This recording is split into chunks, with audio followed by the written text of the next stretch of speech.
नमस्कार दोस्तों, आज हम लोग फिर से एक नए टॉपिक को लेकर उपस्थित हुए। इस टॉपिक का नाम है विशेष राज्य या स्पेशल स्टेट। अभी हाल ही में बिहार सरकार के द्वारा केंद्र से विशेष राज्य का दर्जा बिहार को देने की मांग की गई है। इसके कारण यह टॉपिक काफी चर्चा में है।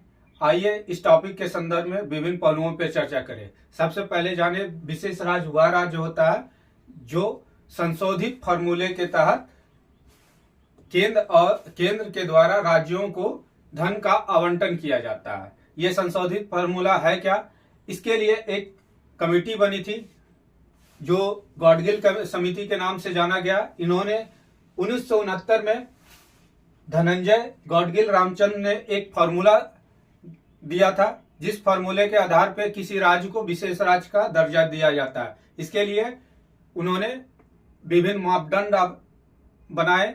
चलिए इस मापदंड को एक एक करके चर्चा करते हैं। सबसे पहले देखें तो पहला मानक होना चाहिए विशेष राज्य के लिए क्या? तो पहाड़ी और दुर्गम क्षेत्र। पहाड़ी और दुर्गम क्षेत्र जैसे जम्मू कश्मीर हो गया, उत्तराखंड हो गया, ये सब पहाड़ी और दुर्गम क्षेत्र वाले इलाकों में आते हैं। इसके अलावा निम्न जनसंख्या घनत्व, वैसा राज्य जिसका प्रति किलोमीटर जनसंख्या घनत्व जो है काफी कम हो, जैसे दुर्गम इलाकों में जनसंख्या घनत्व काफी कम रहता है, और साथ ही जनजातीय आबादी वाला क्षेत्र हो, मतलब वहां पर जनजातीय एसटी का ट्राइब एसटी लोगों की संख्या मौजूद हो। तीसरा सामरिक भौगोलिक अवस्थिति। सामरिक भौगोलिक अवस्थिति का मतलब ये हो गया कि सामरिक जैसे वह राज्य जो है वो किसी अंतर्राष्ट्रीय सीमा से लगती हो। उसके बाद इसका सामरिक दृष्टिकोण से महत्वपूर्ण हो, यानी जैसे जम्मू कश्मीर या अन्य केंद्र शासित प्रदेश जैसे लद्दाख, ये सब सामरिक दृष्टिकोण से महत्वपूर्ण है क्योंकि इनकी बॉर्डर जो है पाकिस्तान, चाइना आदि देशों से लगती है, जिसके कारण यहाँ यह जो क्षेत्र है हमेशा इंटरनेशनल थ्रेट पे रहता है। यानी भारत की एकता अखंडता के लिए हमेशा ये एकता और अखंडता के लिए हमेशा ये चुनौतीपूर्ण रहता है। चौथा जो है कमजोर संसाधन आधारभूत ढांचे का अभाव। कहने का तात्पर्य है कि वह स्टेट जिसके पास संसाधनों को, जैसे प्राकृतिक संसाधनों की कमी हो या आधारभूत ढांचा जैसे रोड इंफ्रास्ट्रक्चर या अन्य उद्योग, भारी उद्योग वहां पे ना लगा हो, निवेश की कमी हो, ये अगर समस्या मौजूद है तो उसे विशेष राज्य का दर्जा मिल सकता है।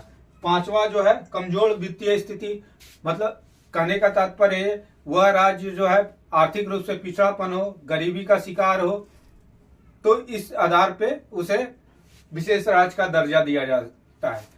विशेष राज्य का दर्जा देने से आखिर क्या फायदा है? आखिर बिहार को क्या फायदा मिलेगा? चलिए इसके संदर्भ में पहले देखें ओवरऑल कि विशेष राज्य को दर्जा देने से क्या फायदा होता है। सबसे पहले समान राज्य और विशेष राज्य से तुलना करते हैं। समान राज्य में जो ऋण संघनता है उसे 70% मिलेगा, और विशेष राज्य के लिए जो है यह 10% है। यानी अनुदान जो है, दूसरा अनुदान जो है आर्टिकल 275 के तहत समान राज्य को 30% मिलेगा, यानी जो ग्रांट्स के रूप में मिलेगा वैसा धनराशि जिसे किसी लक्षित योजना के लिए खर्च करना है उसे 30% समान राज्यों के लिए मिलेगा, वही विशेष राज्य के लिए 90% मिलेगा। इससे फायदा यह होगा कि ये एक तो कर मुक्त होगी, और किसी योजना के लिए अगर खर्च किया जा रहा है तो उसे विशेष रूप से सुविधा दी जाएगी।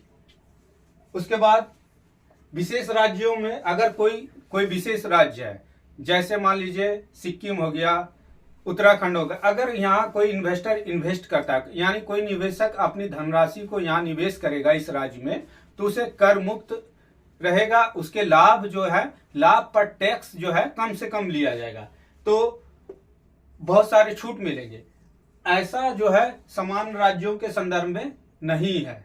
ठीक है। उसके बाद चालू वित्त वर्ष के में आवंटित राशि, अगर मान लीजिए 2023-24 के लिए विशेष राज्य को कोई धनराशि आवंटित की गई है कि आपको इस ड्यूरेशन में इस योजना पे खर्च करना है 1 साल के दौरान, अगर आप इस राशि को खर्च नहीं कर पाते हैं तो यह राशि जो है समान राज्यों में वो लैप्स हो जाएगा, मतलब वो खत्म हो जाएगा। नेक्स्ट बार अगले ईयर के लिए वो हस्तांतरित नहीं होगा। यही विशेष राज्य का अगर आपको दर्जा प्राप्त है तो आप इस राशि को अगले वर्ष के लिए ट्रांसफर कर सकते हैं, मतलब हस्तांतरित कर सकते हैं।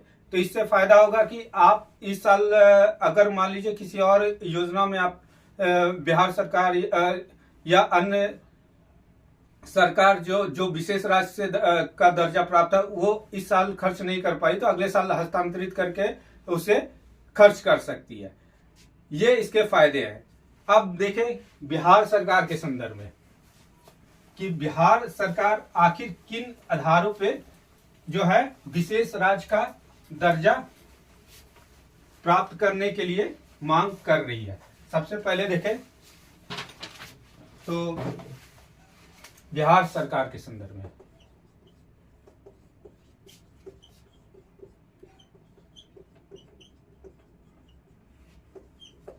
सबसे पहले देखें तो बिहार क्या है, यहां उद्यमियों और निवेश की कमी है, निवेश व उद्यमियों की कमी।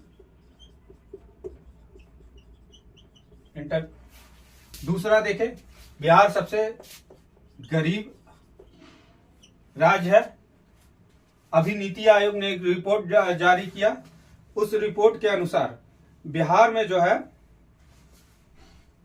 33.7% गरीबी व्याप्त है और बिहार भारत का सबसे पिछड़े राज्यों में गिना जा रहा है, सबसे ज्यादा पिछड़ा राज्य है नीति आयोग की रिपोर्ट के अनुसार।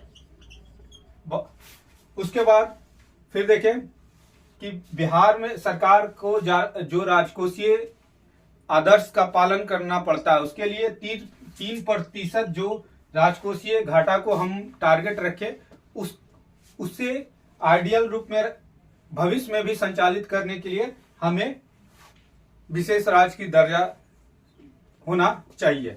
फिर बिहार की जो प्रति व्यक्ति आय है 2011-12 के अनुसार 34,465 रुपया 2011-12 के अनुसार, तो इसलिए प्रति व्यक्ति आय में भी हम काफी पिछड़े हुए हैं। दूसरा बिहार जो है अंतर्राष्ट्रीय सीमा से लगती है, जैसे नेपाल से लगती है और अब चाइना का जैसे इन्फ्लुएंस हो रहा, प्रभाव बढ़ रहा, तो इसके लिए हमें स्पेशल फंड की आवश्यकता है। इसके अलावा देखें तो बिहार के पास संसाधनों का, झारखंड बनने के बाद बिहार के पास क्या है, संसाधनों के अभाव है, संसाधनों का अभाव। तो इन मानकों के आधार पे बिहार सरकार जो है सेंट्रल गवर्नमेंट से अपना विशेष राज्य का दर्जा का मांग कर रही है, लेकिन आखिर सेंट्रल क्यों नहीं दे रही है, बिहार सरकार को विशेष राज्य का दर्जा क्यों नहीं दे रही? इसके पीछे जो सेंट्रल गवर्नमेंट के द्वारा तर्क दिया जा रहा है नहीं देने के कारण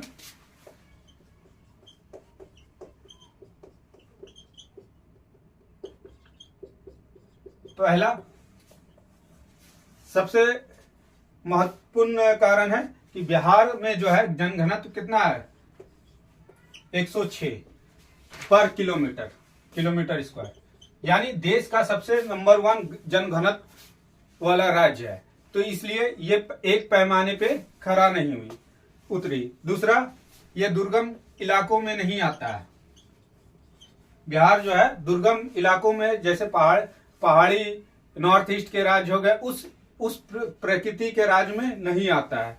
तीसरा बिहार में जो जनजाति है मात्र 1.3 2011 के जनगणना के अनुसार एसटीओ की संख्या है, मतलब बिहार में शेड्यूल ट्राइब्स की संख्या जो है मात्र 1.3% है। तो इस कारण ये तीसरे मानक पे भी खरा नहीं उतरता है। उसके बाद देखें तो अंतर्राष्ट्रीय सीमा बिहार की जो है नेपाल से लगती है, लेकिन अभी नेपाल इतना बड़ा थ्रेट नहीं हुआ है इंडियन गवर्नमेंट के लिए कि बिहार को एक स्पेशल कैटेगरी में रखा जाए। तो इन आधारों पे जो है सेंट्रल गवर्नमेंट इस पैमाने को खारिज करती है। इसके लिए समिति 2011-12 में बनी थी, एक कमेटी का नाम था, उस कमेटी का नाम है सुधा पिल्लई कमेटी, सुधा पिल्लई समिति। इस समिति ने विशेष रूप से खारिज किया था बिहार के विशेष राज्य के दर्जा को मांग को, क्योंकि अगर ऐसा किया जाता है तो अन्य स्टेट जैसे आंध्र प्रदेश के द्वारा भी विशेष राज्य की दर्जा मांगा जाता है, उड़ीसा के द्वारा और अन्य राज्यों है उसके द्वारा भी मांग उठने लगी। इस कारण यह समिति जो है स्पष्ट रूप से खारिज की थी कि बिहार को विशेष राज्य का दर्जा नहीं दिया जाना चाहिए। उसके बाद अब बिहार के संदर्भ में कहा जाता है कि बिहार में जो विशेष राज्य का दर्जा मांगा जाता है वो राजनीति से प्रेरित है, यानी समय पर जो स्पेशल राज्य का दर्जा मांगा जाता है वो राजनीति से प्रेरित है। जैसे ही सरकार बदलती है वहां पे यह मुद्दा को उठाया जाता है। इसके अलावा देखें तो मांग का औचित्य जो है, मांग की औचित्य क्या है, यहाँ पर बाढ़, प्राकृतिक आपदा में देखें बाढ़ और सूखा बिहार की प्रमुख समस्या है, और नेपाल से जो पानी छोड़ा जाता है अचानक से यहाँ पे बाढ़ की समस्या उत्पन्न होती है। इन सब आधारों पे जो है बिहार सरकार अपनी मांग को सिद्धार्थ करना या अपनी सत्य औचित्य को साबित करना चाहती है, लेकिन विभिन्न मानकों पे खरा नहीं उतरने के कारण सेंट्रल गवर्नमेंट, केंद्र सरकार इसे एक सिरे से खारिज करती है। इस प्रकार यह टॉपिक की जो विभिन्न पहलू था उसे आज हम लोग जाने। धन्यवाद।